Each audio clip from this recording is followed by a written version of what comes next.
Pemirsa, dunia maya kembali dihebohkan oleh fenomena asal Indonesia yang mendunia.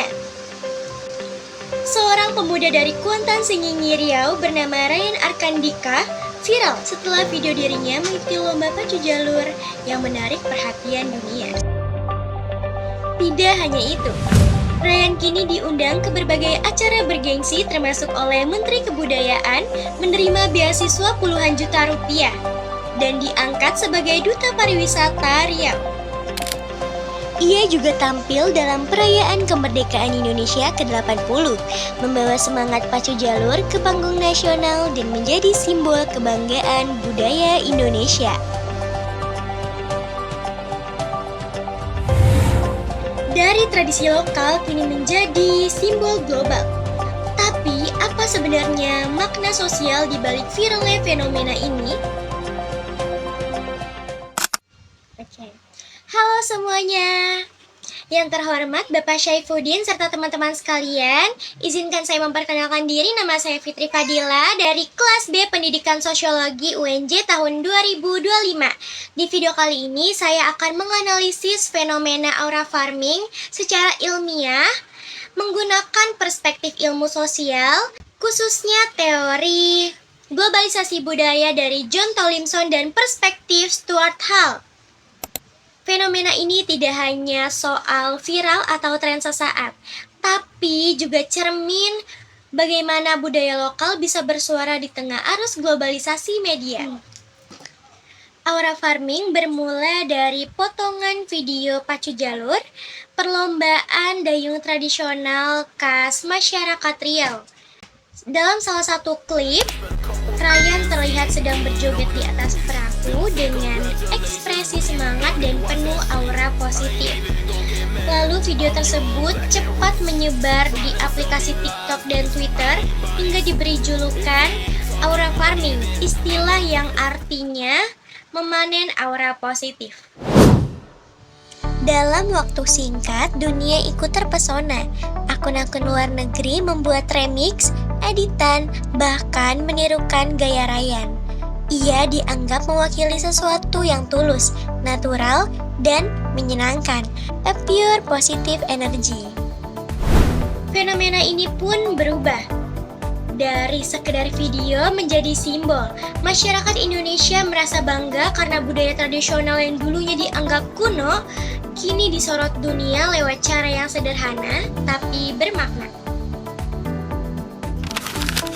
Menurut John Tollimson, globalisasi budaya adalah proses ketika budaya lokal berinteraksi dengan budaya global tanpa harus kehilangan identitas aslinya. Dalam konteks aura farming, kita bisa melihat bagaimana tradisi pacu jalur yang merupakan warisan budaya lokal Riau menjadi dikenal secara internasional lewat media digital. Fenomena ini menunjukkan bahwa globalisasi tidak selalu barat menyerbu timur, tapi juga bisa menjadi arus balik, di mana budaya lokal justru memperkaya budaya global. Di sini TikTok dan platform digital berfungsi sebagai ruang publik global, tempat nilai-nilai budaya, ekspresi, dan identitas dapat tersebar tanpa batas geografis. Masyarakat dunia akhirnya mengenal Indonesia bukan hanya lewat Bali atau makanan, tapi lewat aura farming, simbol energi positif dari tradisi lokal yang sederhana.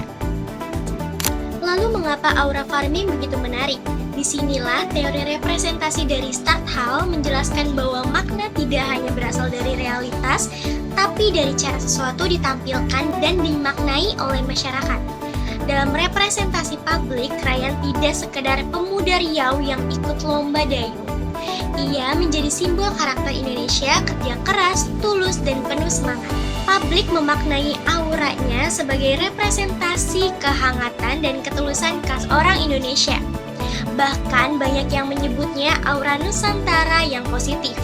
Media sosial pun memperkuat makna itu lewat komentar, meme, dan video parodi yang memperlihatkan kekaguman bukan ejekan. Dengan kata lain, aura farming bukan hanya viral, tapi juga menjadi bentuk pembentukan citra sosial baru tentang bagaimana dunia melihat Indonesia. Namun, sebagai mahasiswa ilmu sosial, kita juga perlu melihat sisi kritisnya. Dalam era digital, budaya mudah sekali dikomodifikasi, dijadikan konten, dan dikonsumsi tanpa pemahaman mendalam. Ada resiko bahwa makna asli dari tradisi pacu jalur bisa hilang, dan fenomena seperti aura farming hanya dianggap lucu-lucuan semata. Karena itu, penting bagi masyarakat dan media untuk tetap menjaga konteks budaya aslinya, menghormati nilai-nilai lokal, dan memastikan bahwa viralitas membawa dampak positif bagi masyarakat tempat budaya itu berasal. Dari fenomena aura farming, kita belajar bahwa globalisasi tidak selalu menghapus budaya lokal. Justru dengan media sosial, budaya lokal bisa dikenal, dihargai, dan menjadi kebanggaan dunia. Ini adalah contoh nyata bahwa di tengah derasnya arus globalisasi, identitas Indonesia masih bisa bersinar dengan cara yang otentik. Jadi, aura farming bukan hanya tentang viralitas, tapi tentang bagaimana semangat lokal bisa memancarkan aura positif bagi dunia. Sekian analisis saya, Fitri Fadila dari Pendidikan Sosiologi UNJ. Terima kasih sudah menonton video ini di channel Diskursus Sosial kelas B. Jangan lupa like, share, nggak usah itulah. Sampai jumpa di analisis sosial berikutnya. Ini adalah cuplikan video ketika Ryan Arkanandika menerima beasiswa dari Menteri Kebudayaan sebesar 20 juta rupiah. Bahkan menurut Fadlizon, tarian pacu jalur sudah setara dengan viralnya joget Gangnam Style pada beberapa tahun lalu.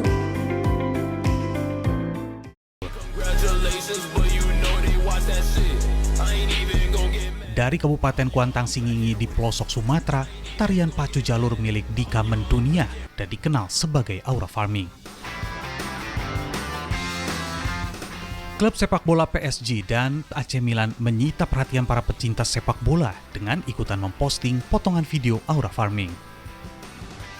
Belum lagi penyanyi rap asal Amerika Serikat Melly Mike yang lagunya Young Black and Rich menjadi latar musik tren joget aura farming di pacu jalur. Pembalap Marc Marquez, pemegang 6 kali juara dunia MotoGP, juga tak mau kalah menirukan aura farming ala Dika. Di atas tunggangannya, Marquez menari pacu jalur setelah berhasil memenangkan race MotoGP di Jerman.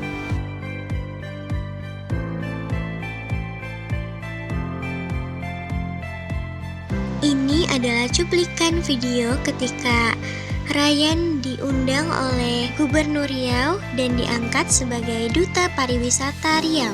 Jasanya besar, orang selama ini hanya mengenal sebagian saja tentang kebudayaan Riau. Salah satunya adalah pacu jalur yang ada di Kuantang Singingi. Hari ini hampir semua orang membuka mata bahwa tradisi dan budaya sangat berkembang di Riau, utamanya pacu jalur. Nah, oleh karena itu, saya tadi memberikan apresiasi sama beliau. Dan kabarnya Ryan pernah terjatuh ke sungai. Kayaknya sedikit sih. Pernah jatuh juga ya? Berapa kali jatuh kalau dapat waktu joget tarian di jalur itu? Nggak apa-apa lah. Cerita awalnya dia sering latihan dia, abangnya dulu dia anak pacu juga, anak tari juga. Jadi dia lihat sama abangnya, pas abangnya udah besar diganti pakai mula. Pada cuplikan berikut terlihat Ryan bermain layaknya seperti anak pada umumnya.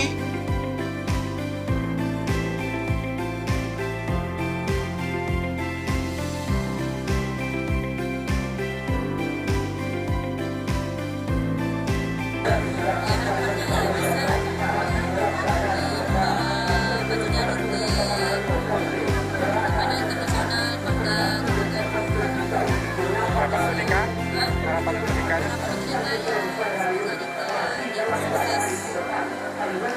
sukses. Sekian dari saya, kurang lebihnya mohon dimaafkan. Wassalamualaikum warahmatullahi wabarakatuh. Sampai jumpa.